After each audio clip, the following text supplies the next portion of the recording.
Gentlemen, it is my pleasure to introduce your next two speakers. Rob Weinhold has continued his mission of helping organizations during life's most critical times by launching Falston Group in 2009. Throughout his career, he has served as Chief of Staff for the United States Department of Justice, as Senior Executive within Maryland's Governor's Office, and he oversaw all aspects of Ripken baseball. He has conducted thousands of media interviews as an on-air guest for CNN, Fox, MSNBC, and many others, and is thought of as an expert crisis leadership and communications strategist, whose book, The Art of Crisis Leadership, reached #1 in both the PR and crisis management categories on Amazon. Your other speaker, Julie East, is the Atlas Restaurant Group Vice President of Human Resources. Julie joined Atlas Restaurant Group in September of 2019 as the VP of HR. She has tapped into her multi-unit retail to assist Atlas in growing the employee value proposition in multi-unit hospitality. Julie was recently certified by the Coach Diversity Institute as a certified professional diversity coach. She is working on developing an internal coaching practice to assist leaders in her company, and is also providing pro bono coaching within the Baltimore community. So join me in welcoming your next two speakers, Julie East and Rob Weinhold. Thank you. Well, good morning, everybody. It's so great to see you today. You may be wondering, HR, crisis leadership, how do those things go together? But I bet if you really think about it, you're managing crisis every single day, right? And in fact, you're probably being able to keep crisis from happening by how you handle your employee issues, by how you coach your executives, and really just by your presence as that voice of reason in the room. Thank you, Julie. So it's really an honor to be here this morning. So you're probably saying to yourself, you know, how can I get through this next hour? Lunch is around the corner. I get it. We stand between you and something to eat. Don't want to start a crisis this early in the morning. So you wake up every morning, you grab that hot cup of coffee, you listen to Fox or MSNBC, CNN, you get your news from Facebook, Twitter, Instagram, no judgment on wherever you get your news from, by the way, judgment-free zone here. And all of a sudden, you know, you're getting dressed in the morning and you actually found two socks that match, right? Life's tough sometimes, we know that. So you get to work, and what happens? What do you hear when you get to work each and every morning, or you log in from your home office? You know, you're all dressed real nice up top, and certainly you have boxers on below. We know that. We've learned our lessons from people who found themselves, you know, social media sensations. What do you hear? Hire this person, fire this person, increase revenue, reduce expenses, grow some programming here, grow some programming there, because we got a 3, 5, 10-year plan which you need to hit, right? And so you think about all of those things, right, and how important they are. And then also, we all know people in our lives, speaking of crisis, divorce, addiction, health issues, financial struggles. Man, life is tough. But you know, when you think you have it all figured out, right, and the revenues are up and the expenses are down and things are going great, it happens. Social media attack, bad press, investigation, litigation, sex scandals, you name it, Tiger, Toyota, Martha Stewart, Goldman Sachs, Penn State, BP, Ray Rice, the NFL, United Airlines, Lance Armstrong, but we could go on and on and on. Who's in the news today? Well, what we know is this: it's not a matter of if crisis will occur, it's a matter of when. The question is, as a human resources professional who is serving an organization, are you ready to meet the moment? Are you? Is your organization? Do you have the right organizational muscle memory to make sure that everyone knows their role, how to play your part?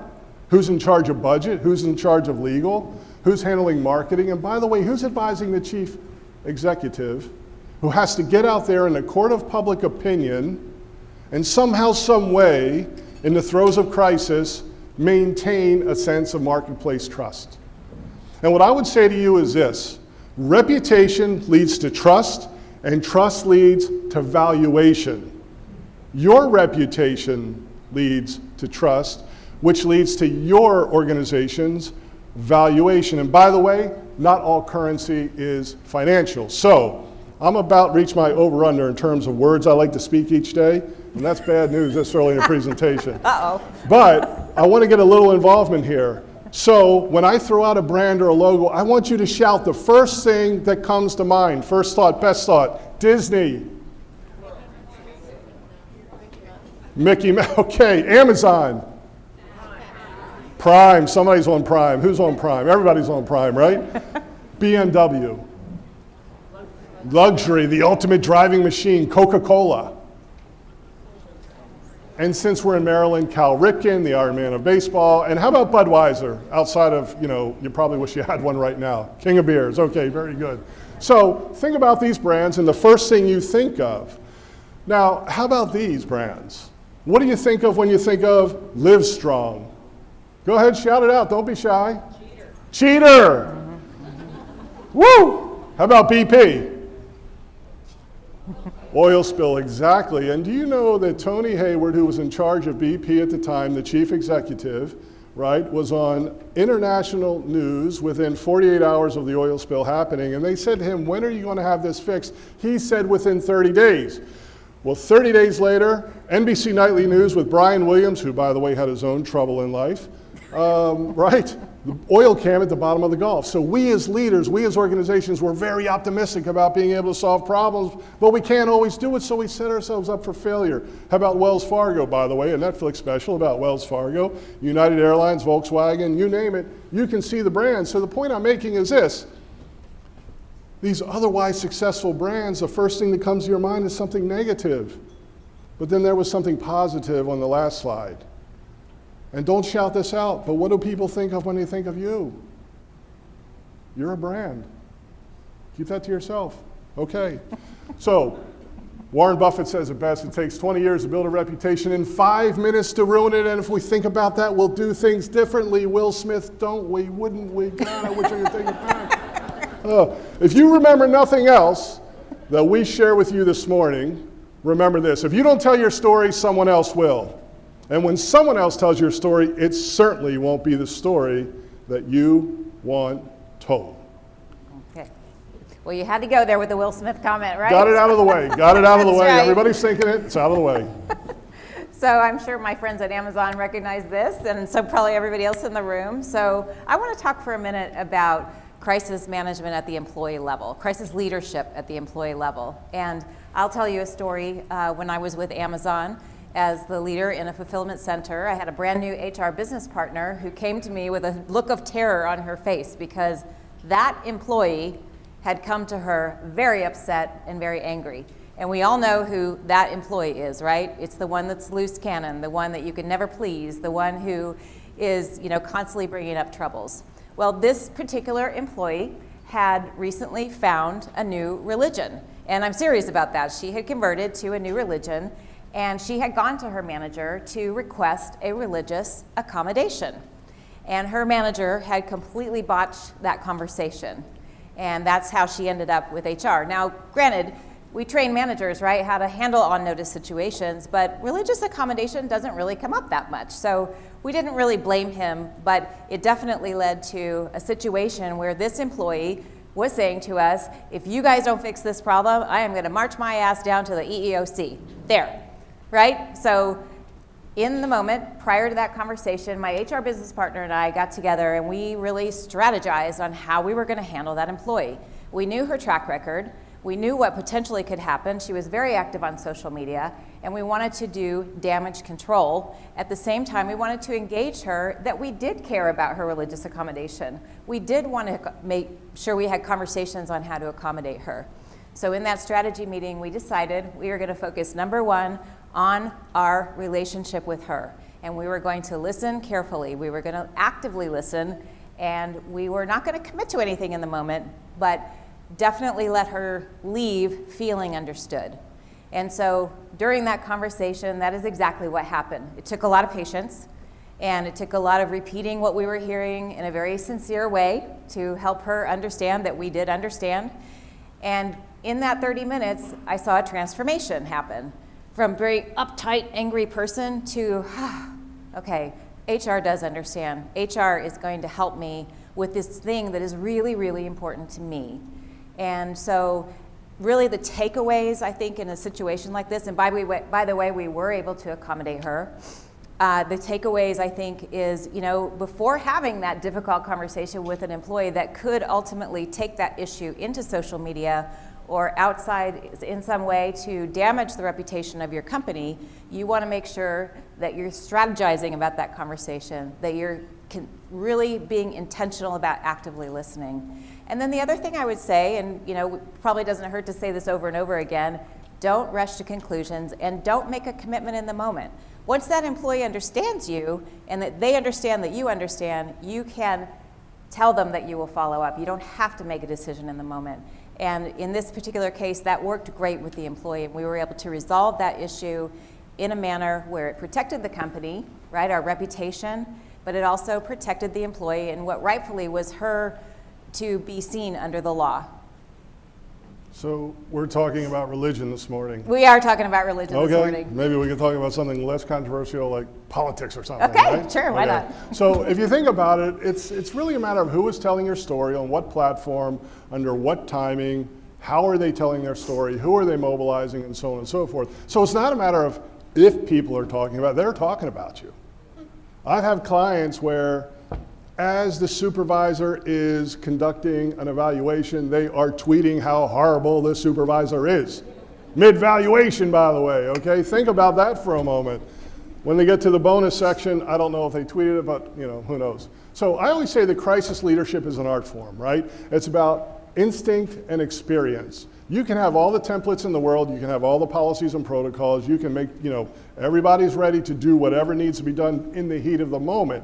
But I will tell you that crisis leadership is about instinct and about experience. And by the way, there's generally 5 to 10 ways to solve every single problem. The question is, which one's right for you, right? You have to have a degree of discretion. So we know that crises cost time, money, customers, careers, and in the worst case of scenarios, lives, and certainly freedom. So we've seen that. But what's interesting to me is you really have to dig the well before you're thirsty. So I won't read all of this to you, but you must know who your stakeholders are. Who are your ambassadors? Who are your detractors? Who are your influencers in your community? So know who they are now, okay? And you can see the list here. Special interest groups, they have a say. There's so many different micro communities out there who care about your organization or the issues that you represent. Now, you also need to know who they are personally. Now, obviously, I'm in a room full of human resource professionals. You don't ask this during an interview. But you certainly get to know people and build relationships over time. So when the Komen Foundation years ago withheld funding from Planned Parenthood, they didn't realize the backlash that would occur when they made a decision in the throes of a boardroom. And the best leaders I know, they're predictive. They see the whole room. They anticipate the reaction of the micro communities that trust them to carry out their mission. So, speaking of trust and carrying out a mission, Julie, maybe we can learn a little bit more about what used to be my favorite clothing line 30 years ago. Okay. Thank you. So, a big part of my career was spent at Gap Inc. And at one point in my career, I was supporting the Gap brand headquarters located in San Francisco. And at this time, the company's sales were dwindling. And so there was some strategizing going on behind the scenes. And it was brought to HR's attention that a major announcement was going to be made. And that announcement was that the creative groups, so product development, merchandising, manufacturing, and inventory control, were going to be making a move from San Francisco to New York City. And the reason for this was because due to the dwindling sales, Gap was known at the time as a North American-centric retailer. And the move to New York was to open up the gates to become a global company. So think about that. You're as one of the HR partners who's working with the executive team, and you're there to help strategize the communication plan and the change management plan. So thinking through the what, the how, the when, the where, all of this communication was going to happen. I want to tell you a little bit about how we attacked that and really what I think was a very successful outcome to something that could have been dramatically difficult and negative, not only internally and create crisis for employees, but also externally. So the first thing we wanted to do was decide who was going to deliver this message. And we decided on Bob Fisher, who is the son of the founding person, Don Fisher. And Bob, generally a very nice person, also has a lot of credibility with employees. And so we felt like he was definitely the right one to deliver that message. And then we strategized about, when was this going to happen? Like, what time of week were we going to have these conversations with people so that people would actually have the benefit of having time off on the weekend to really think and consider what was being presented to them. The other big thing that I think was a big success factor in this whole plan is that we convinced the executive team that employees should have 3 options. One is that they would relocate to New York City with a full relo. Second one is they would be supported to try to find another job within the Gap Inc. family, which would be Banana Republic, Old Navy, or Athleta. Or the third option is that if they didn't want to move and they couldn't find a job within the company, that they would be exited from the organization with a full severance and including outplacement. And granted, that's an expensive option, right? We all know that. It's expensive to pay reloads. It is expensive to sever people from the organization. But really, that was something that was very much in line with Gap values. And so I was really happy that the executive team agreed to support that approach. The next step that we did is we planned out communication for the leaders of the employees who were going to be impacted. Those leaders were also going to be asked to move to New York City, but we wanted to get them on board early on, before the grand announcements were going to be going out. And so we met with that team, kind of did a mini version of what we ended up doing with the larger team, which is let them, first respond. I mean, it's emotional when you think about you're going to be asked by your company to pick up and move across the United States to a city that's much different than San Francisco. We gave them time to digest. We gave them time to think about what was their decision going to be, right? So that going into that employee meeting, those things had already been decided if they were going to individually stay with the company or they were going to look at one of the other options. And then when it was time to introduce to the employees at large, which is probably a room about this size with this number of people in it, Bob Fisher got up and made his announcement in his gentle, kind, caring way. He talked about the reasons why this was a big business initiative for the company, and he talked about the care and respect that he had for everyone in the room, wanting to make sure they knew that they were going to be taken care of. And after that big meeting, then the department heads broke down into their smaller groups, and in those rooms, not only was their boss there, we had a member of the Gap executive team, we had a member of the HR team who was on this whole change management plan, and we also had a counselor from our employee assistance program in every single room, because we wanted, again, to acknowledge this huge change we were asking people to make could definitely create some sadness, some anger, many different emotions on the spectrum, and we wanted to make sure we had that support there. So those meetings actually went, I think, definitely as well as possibly be expected.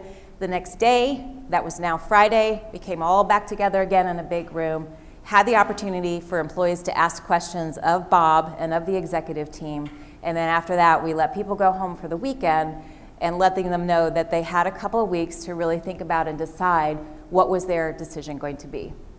So going into this whole change in communication process, we had set a goal for ourselves that we would retain 70% of the employees. In other words, 70% of the employees would be moving to New York and or finding a job within another brand at Gap Inc.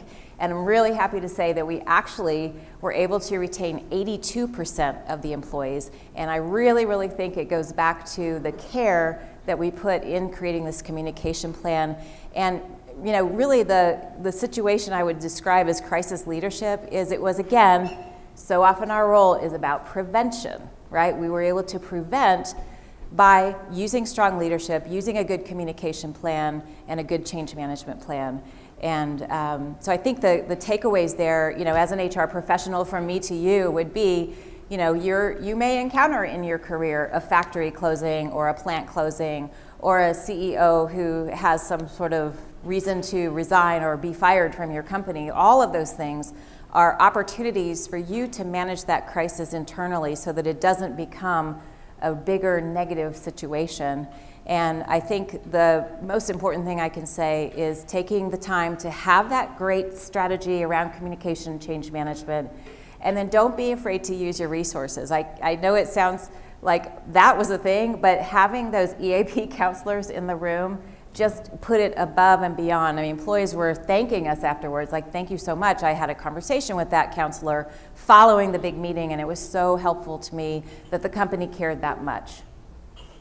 Yeah, that's a great story, and kind of supports that people don't care how much you know till they know how much you care. Thank you. Absolutely. For sharing that. So very quickly, some information that you might be able to take back. The 7 generally accepted categories of crisis which do impact your world. Natural disaster, we know what that is. Fire, flood, hurricane, or whatever the case may be. Technological could be a lot of different things. It could be a valve at the bottom of the Gulf of Mexico that fails and causes an oil spill. Certainly could be a data issue and something along those lines. Confrontation. Now people more than ever can mobilize. They don't think you're green enough. They don't think you're diverse enough. They don't think you're XYZ enough. The bottom line, nobody needs to wait for Walter Cronkite, for those of you who remember who that is, to come on the evening news and tell you that's the way it was. People now, as we're sitting here, are developing the narrative and going out and voicing their opinion. In fact, Deloitte just came out with a study that said during the pandemic, at this time and place in our world,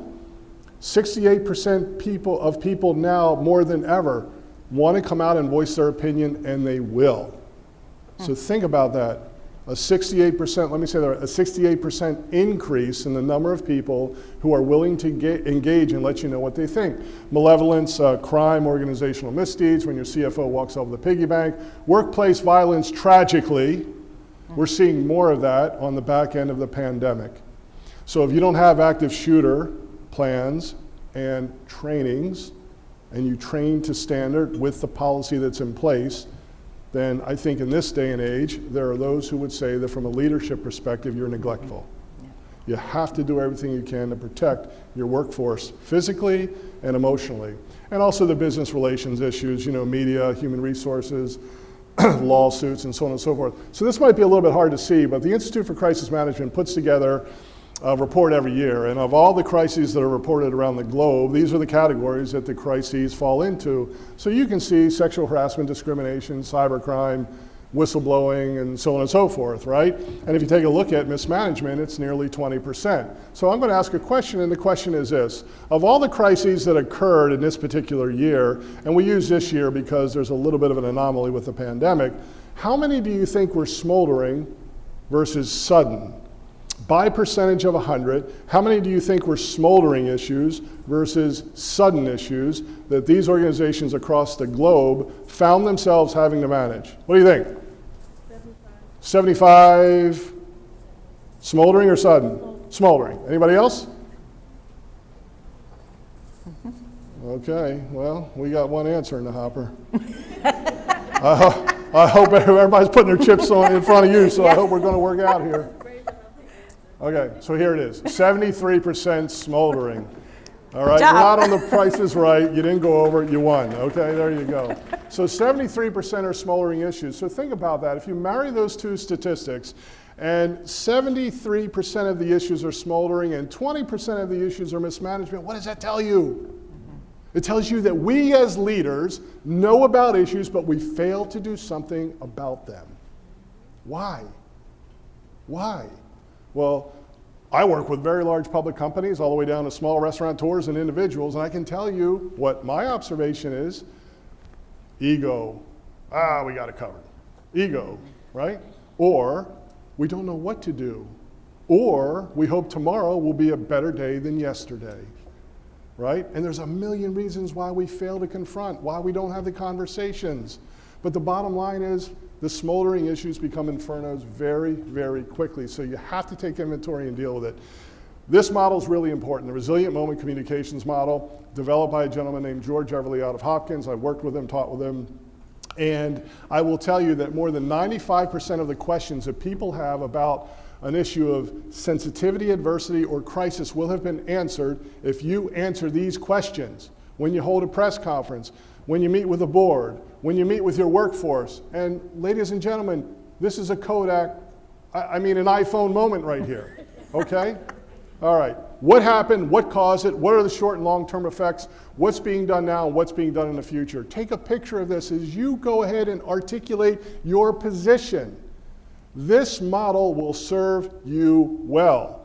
When you see somebody who's in trouble, hold a press conference, take a look, listen, and see if they answer these questions. And I guarantee you that if they do, it'll be a much better press conference than those who didn't abide by the model. So we wanted to share that with you today so you could take it with you.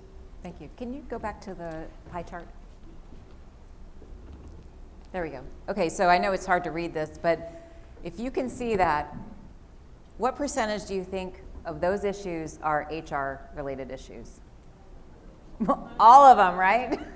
I mean, there's a few there that are the obvious, but you're probably involved in the majority, if not all of those things. So again, it is not a matter of if, but when. And the idea is, of this presentation is to make sure that you're equipped and have these questions in mind. And I'm actually going to use the crisis questions to tell about another situation that I encountered. And actually, if you'll go to the next slide, and then we'll go back.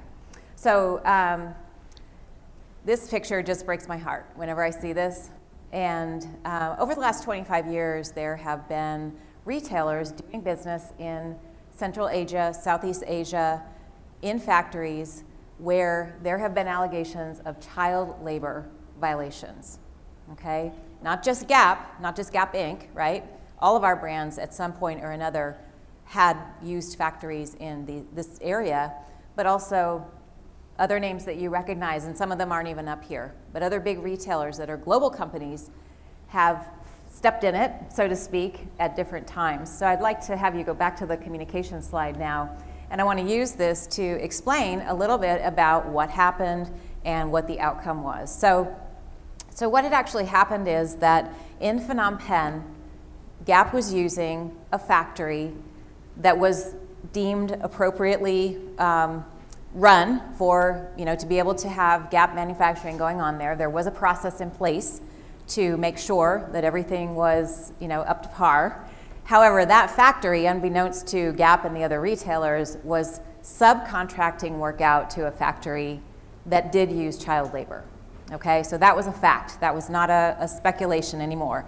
And the way this came to light is a reporter from the BBC had been doing research on this matter, and when it came to light, he published an expose on this on the BBC, and it obviously was picked up around the world.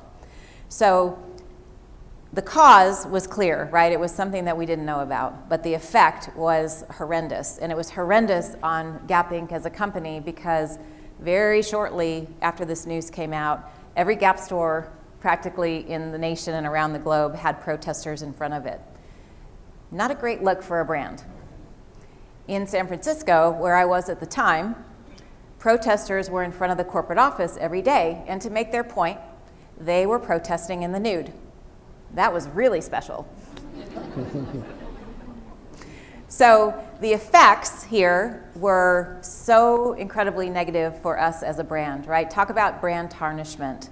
We dropped sales, public opinion was in the toilet. But the other thing, and I could speak to this again as an HR person on site at the time, the employees were devastated by this. Gap has always been known as a company that operates from its values and has a really great employee value proposition. So this news wiped a lot of trust away in a very short period of time. And I don't know if you remember one of the slides that Rob started with, but a reputation takes a lifetime to build but can be ruined in 5 minutes. And that's really what had happened here. So what the Gap executive team did is that they decided to explore, one thing I did forget to mention, but other retailers actually cut bait. They were out of Cambodia in a heartbeat. not going to do business there anymore, as a way to distance themselves from the problem. I thought it was so brilliant that Gap decided to stay, and the reason they stayed is because when a major retailer pulls out of a country or a city, it can affect the entire economy of that particular country. And so we made sure with extra oversight of what was happening there, but we did decide to stay. From there, the Gap executive team took on this really major, they had to really do it quickly, get together, start to think about what are we going to do about this? How can we make lasting change? How can we come out of this as not just fixing the problem, but being a role model for other retailers? And so if you remember the slide that Rob showed that had all of the external stakeholders, right? Government agencies, in our case, there were local labor unions, factory owners, some factory workers, some of our own employees, some NGOs. We just put the whole picture together and had that group as a work group come together and examine the problem from all different sides. And what emerged from that work, which took about a year actually, was the Gap decided to publish the first ever internal social responsibility report, which was going to lay bare and be completely transparent about what the challenges were in doing business in this part of the world.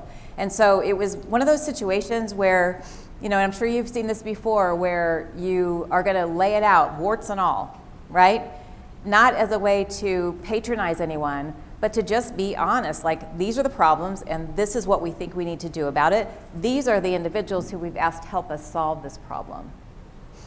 So around that same time, there was an organization who is just starting called Ethisphere. I don't know if anybody here has heard of Ethisphere, but their mission is, as an organization, is to recognize and encourage ethical, sustainable, just doing business the right way around the globe, no matter where that company does business.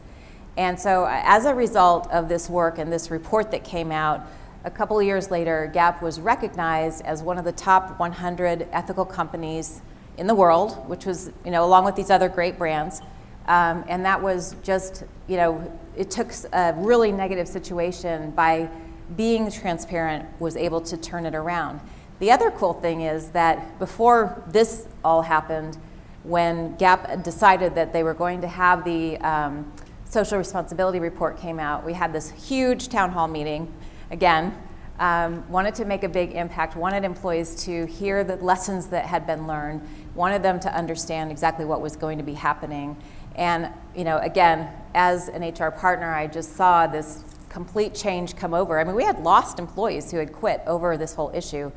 But the people who remained, I think, just were so glad that they had stuck it out because it increased their trust in Gap as a retailer, but also as an employer.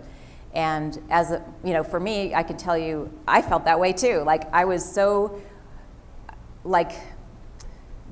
I felt I recommitted to my company at that time because I was so happy as what they were doing. And again, I'm sure you guys have had those experiences before where your CEO or somebody in your company does the right thing and you're just like, gosh, I'm so glad that I work here. I'm so committed. And that really, I think, was the very best thing that came out of all this. The award aside, it was really about that employee engagement piece.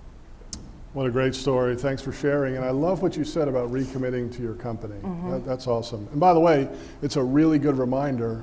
People think, crisis leadership, crisis management. How do we get through the next day's news story? But you got to remember something. You don't spin your way through crisis. You lead your way through crisis. You don't spin your way through crisis. You lead your way through crisis. And you need to operate at the critical intersection of leadership, strategy, and communications. You make the right leadership decisions, create and implement the right strategy, and then the byproduct is communicating it in cascade fashion to those who matter to you. I've got a lot of respect, like many people I'm sure in this room, for the United States military. And there was a longitudinal study done, again by Dr. George Everly, and wanted to understand how is it that a blue chip athlete out of high school with 12 varsity letters would go to the Navy SEALs and fail miserably? but yet this somewhat socially awkward person who maybe participated in just a few activities would not only go to the Navy SEALs, pass buds, get through training, but ascend through the leadership ranks, be some of the best leaders that the Navy SEALs have ever seen. And he wanted to try to figure out the single most important predictor of success for a Navy SEAL. And he did. What do you think it was? Grit, what else? Resilience, heart, what else? Courage, what else? Say it again, speak up. Humility, love that. What else? Values, core values. Oh, what a word, core values. What else? Leadership, one more. Teamwork, commitment. Let me ask you something. If somebody walked into your office tomorrow and had all of those attributes, would you hire them? You're damn right you would. You'd see if they had any friends. Absolutely, 100%. But the single most important predictor of success for a Navy SEAL, optimism. Think about that. We all have those people in our lives. Hey, how you doing? Oh, the sun's shining, but I know it's going to rain. The world's on my back. Something's going to go wrong, I know it, right? We know those people. And then we have those other people in our lives, right?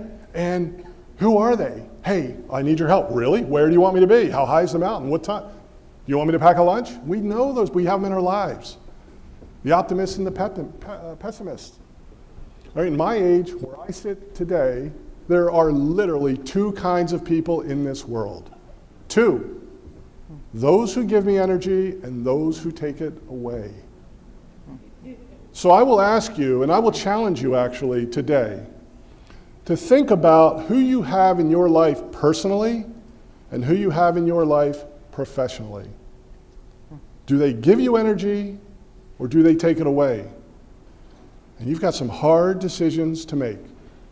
Because I guarantee you the people that take that energy away from you are a drag on the bottom line, and they will not help you achieve your goals, whether they're life goals or whether they're professional goals. But I'm going to take it a step further, because I'm feeling a little frisky this morning. Uh-oh.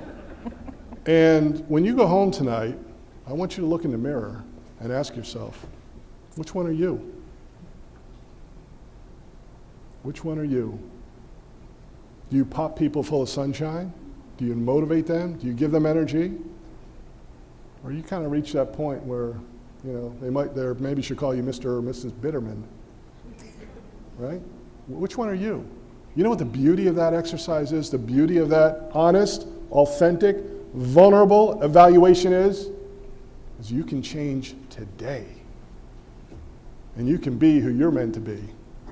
So that study was really very interesting and very compelling, and I see it in crisis leadership all the time.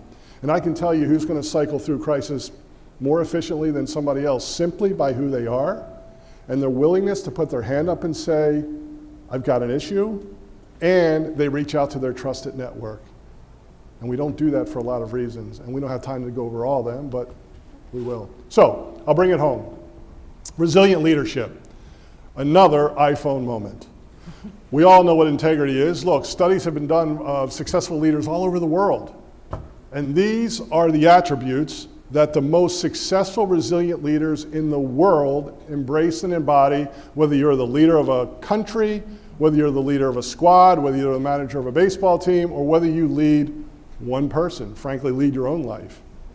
They never do anything that disrupt their integrity. And by the way, telling somebody 60% of the information is not in alignment with integrity. But you never do anything to disrupt your integrity. Look, I believe that effective communication is the underpinning of success. I don't care how many vowels and consonants you have after your name.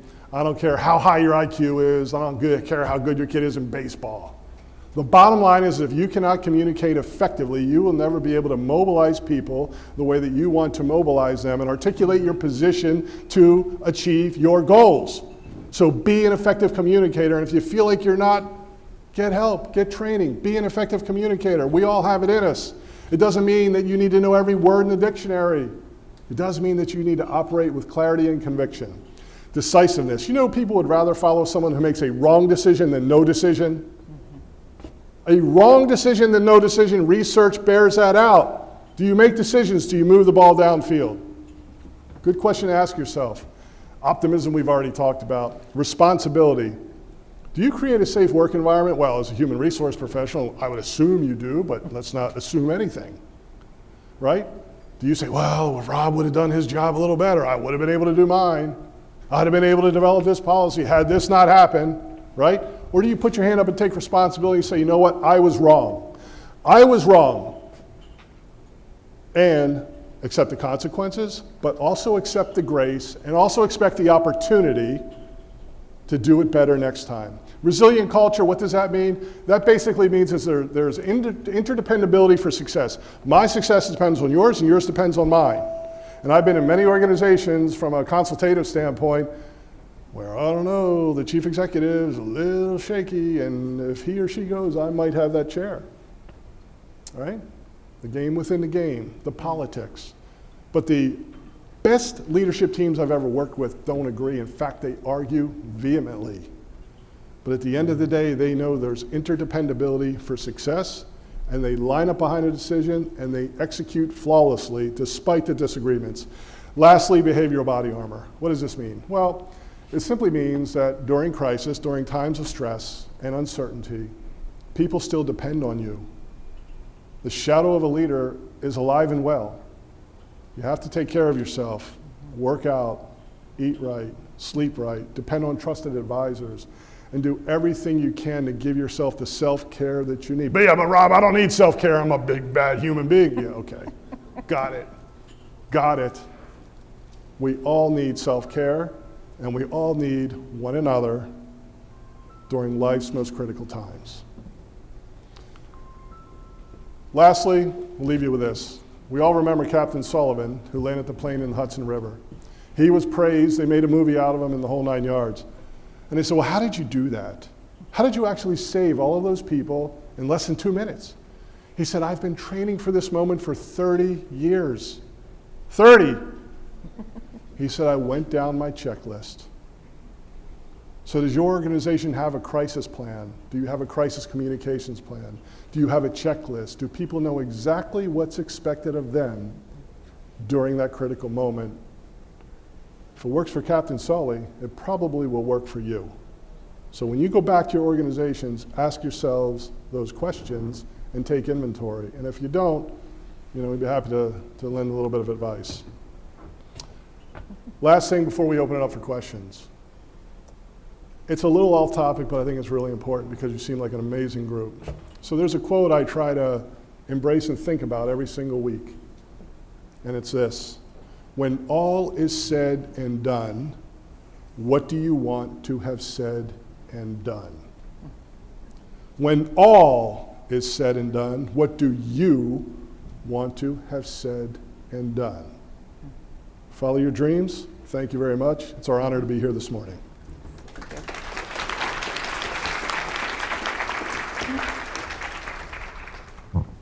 All right, questions from the audience for Rob and Julie. They gave there's a lot of great information in there, so I'm sure some of you have some questions. All right, right here. I'm going to turn the question back to you. At the end of your life, what will you want to have said and done? Great question. Glad I'm the one that usually asks it. No, what I want to do, at least for my life, is know that I've made the world a better place than before I came, and I've been, hopefully, encouragement or a beacon of light for people around me, and that I, hopefully, in some small way, make them a little bit better by my own instinct and experience, but also my own vulnerability as I continue to remain curious and learn. What I know is it's a journey. And what I know is I believe we're all interconnected.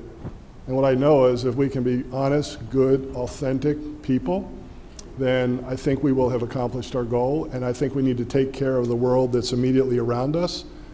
And I think that'll ripple across the globe. So for me, it's about just trying to do the best I can every day. Thank you for asking. I've got a question from our friends online. Can you talk a little bit about the value of advanced business continuity planning. When the crises have hit, the egos of leadership, mostly CFO and legal, get in the way. They improvise, they ditch the plan, and results have been terrible. So, right, positive, right? So what can you do? Can all the lawyers in the room please stand up? No, I'm just kidding. So that's a really great question, actually. From my experience, again, I'm going to refer back to my Gap Inc. experience. The headquarters is located in Northern California. What happens in Northern California on a regular basis? Earthquakes, right? Yeah. So there's a lot of business continuity planning for that business. But the other thing is that business also has outposts around the world.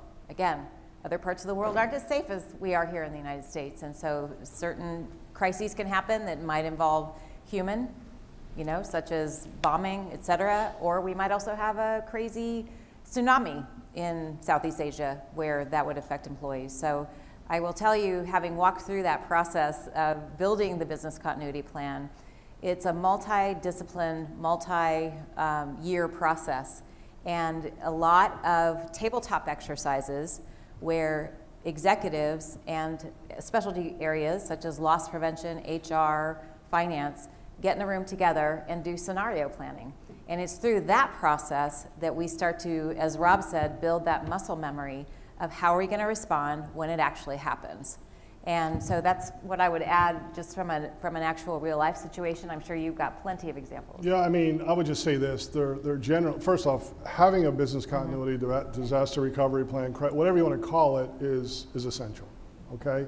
Because at least gives you a little bit of a roadmap on what to do, who to engage, right? How to engage with the situation, and who has designated areas of responsibility. But what I would also say is there's generally a natural tension between the legal side of the shop, the marketing side of the shop, right? The operating officer. Everybody has a little bit of a different opinion on what should happen. Generally what I found is attorneys are adverse to risk. Of course, we understand that, that's their job.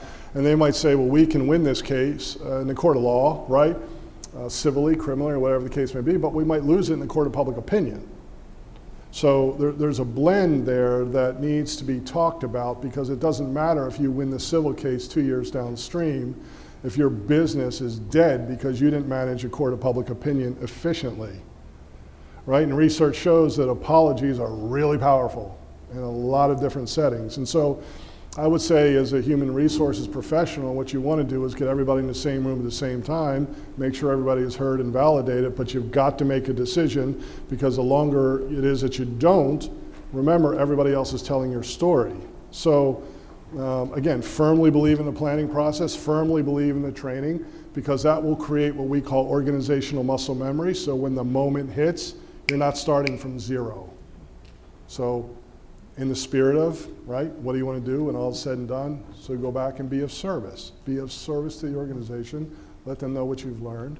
And when you codify a roadmap, you're 10 steps ahead of the game. All right, I've got, we'll answer this one, and then I've got a couple more online. Rob, Julie, enjoyed your presentation. I have a question. I'm an optimist, but I'm looking at the Ukraine situation and thinking, should we be doing scenario planning at the corporate level, at the personal level? What's your thoughts on that? Okay, so my general thought on that is that the answer is yes. So, I feel like you need to be predictive and prepare for all eventualities. And so one thing that I think organizations need to be prepared for now is cyber attacks. Right? I mean, there's no question, if you listen to the Department of Homeland Security and what the tools and the tactics are in war, cyber crime and cyber attacks are like number one on the agenda. So what do you do? What do you do when you have a workforce that might be scared to come to work because something happens domestically or within the NATO countries or whatever the case may be? So I'm about absolutely 100% preparing the organization. And I think that we can take a page out of the pandemic book that a lot of people didn't have written before.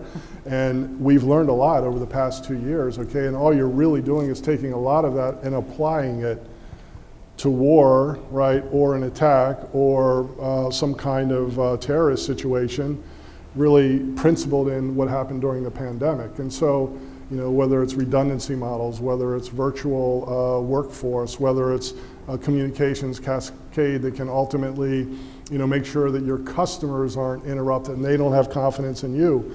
And what I have found is those organizations who can be forthright and assertive during a critical time are often the strongest and actually will not lose market share, during crisis. And so, another important point, Julie, I'll turn it, but another important point, should I have more coffee?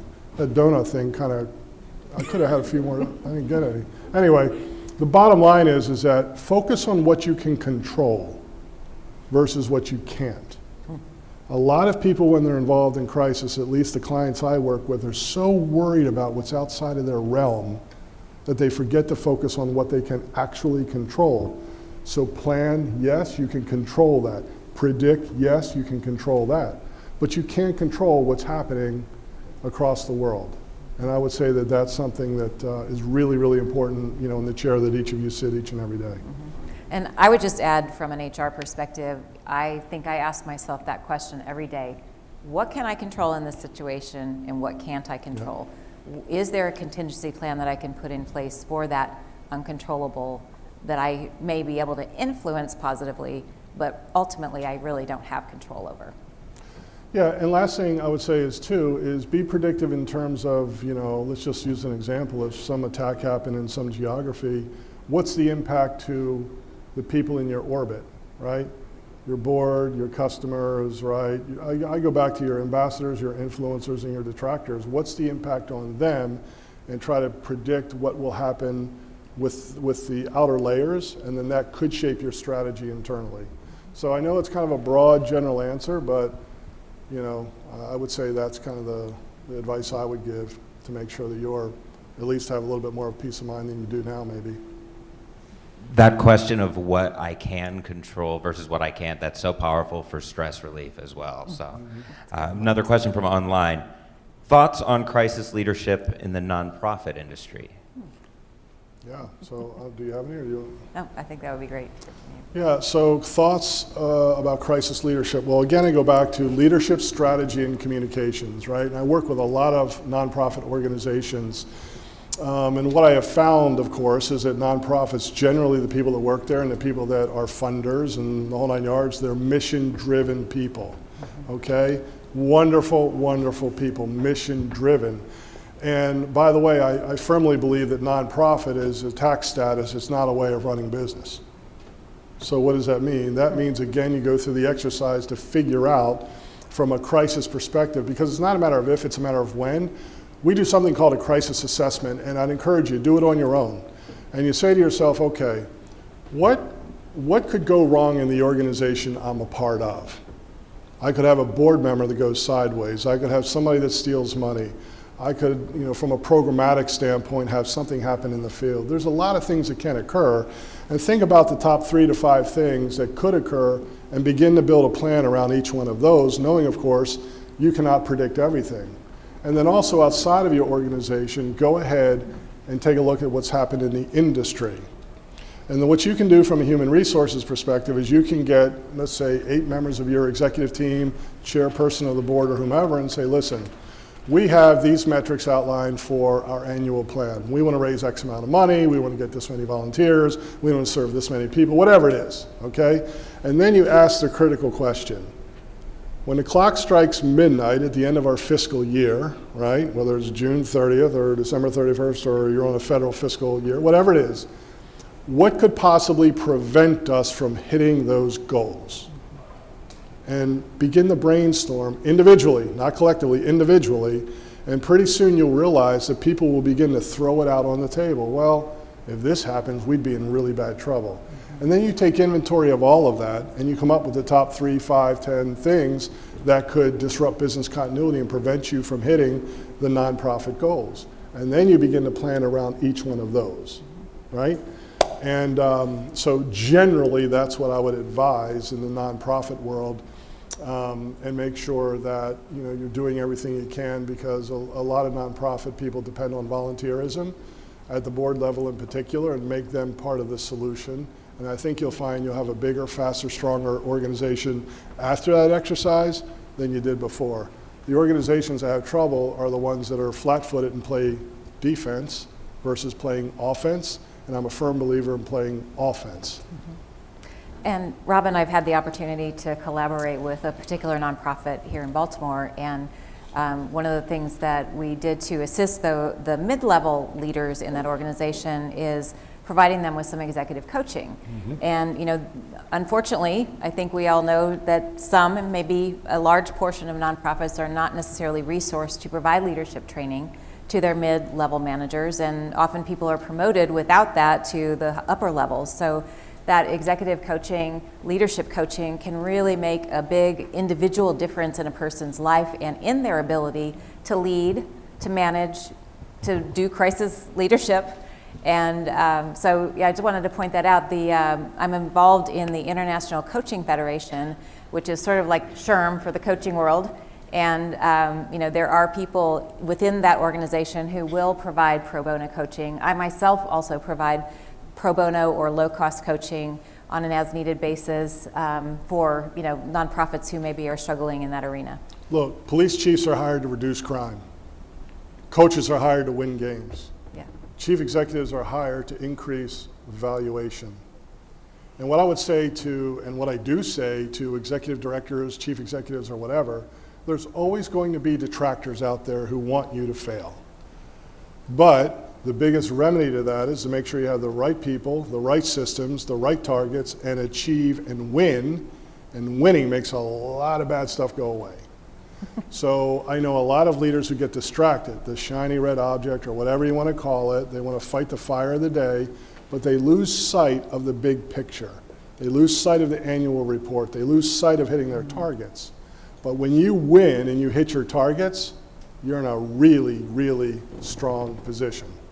Again, leadership, strategy, communications. All right, just as a reminder, if you do have a question and don't get a chance to ask it, you can look in the Whova app and add that question to the Q&A portion of this program, and then Rob and or Julie will answer that. One quick question, your thoughts on crisis leadership when you're also going through your own personal crisis? Ooh, Well, thoughts. tough one. Go ahead. Yeah. Go ahead. I think that it is 100% important that you acknowledge how that crisis is impacting you personally. And we talked a little bit about self-care, about that protective body armor. Really important that you take care of yourself during that time, because it's like we've all heard that analogy of put the air mask on the person next to you, especially if it's your child, or no, I'm sorry, you put it on yourself before you put it on that person next to you so that you don't pass out from lack of oxygen. And I would say the same idea definitely applies in this situation. 100%. Crisis will wear you out. It'll wear you out. But again, you got to remember, you're not going to be the leader that you want to be if you're not taking care of yourself. It's like, in sports, you have somebody who's hobbling on the field, they're not going to be 100%. And by the way, there's no shame in admitting that crisis is beating the living hell out of you, because it does. So you have to take care of yourself. I'm going to leave you with one more teaching point here. I think it's pretty important based on a couple of questions. It's called the 15-70-15 paradigm. 15-70-15 paradigm. And so generally, in that range, when something occurs, it's unexpected, and all of a sudden makes the news or people begin to find out about it, you have to remember this formula, because 15% of the people, no matter what you do, you could go up and punch them square in the nose, and it would be the best punch in the nose they've ever received. They're going to love you no matter what. The other 15%, whatever metaphorical example you want to use, you hand them a winning lottery ticket or a bar of gold, it won't be good enough. They're not going to like you no matter what. So when something happens that's unusual, the majority of the court of public opinion will take a step back, they'll raise their eyebrow, and they'll say, that was really unusual. Let me see how they handle it. So your goal is to fight for that 70% in between. That's who your audience is. And I see a lot of leaders react emotionally because a small group of people say something, and then they end up playing whack-a-mole trying to appease everybody. And then what happens is they make the wrong decisions today, and they're not the right decisions 100 steps downstream. The goal is to make the same decision today as you would make 2 years from now because it was the right decision, not the emotional decision. And sometimes you got to make the right decision and not the comfortable decision. So however those numbers break out on the shoulders, whether it's 10, 80, 10, or whatever, the bottom line is, remember, you're going to have several micro communities, one pro, one con. You're fighting for that middle ground. Really important as you give advice to the leaders who trust you to be in their orbit. Thank you. One more time for Rob and Julie, everyone. Thanks so much. Appreciate it. Thanks. Again, if you had a question that you didn't get answered, refer to the Whova app. You can ask the question there, and they will answer that as they can. We do have another 15-minute break here. Make sure you are back at your table by 11:33 at the latest. Be sure to visit some of our vendors around the outside of the room. I just had a chance to head over to the Chesapeake Search Partners over there. So if you are looking for chapstick and employees, from junior HR all the way up, their booth is a one-stop shop for that. And then right next to them is the Nanny Network. Kelly and Delaney have some saltwater taffy over there, as well as a really cool benefit that can help your company combat burnout. So take a minute, visit some of those booths, and we'll see you back here at about 11:30, 11:33.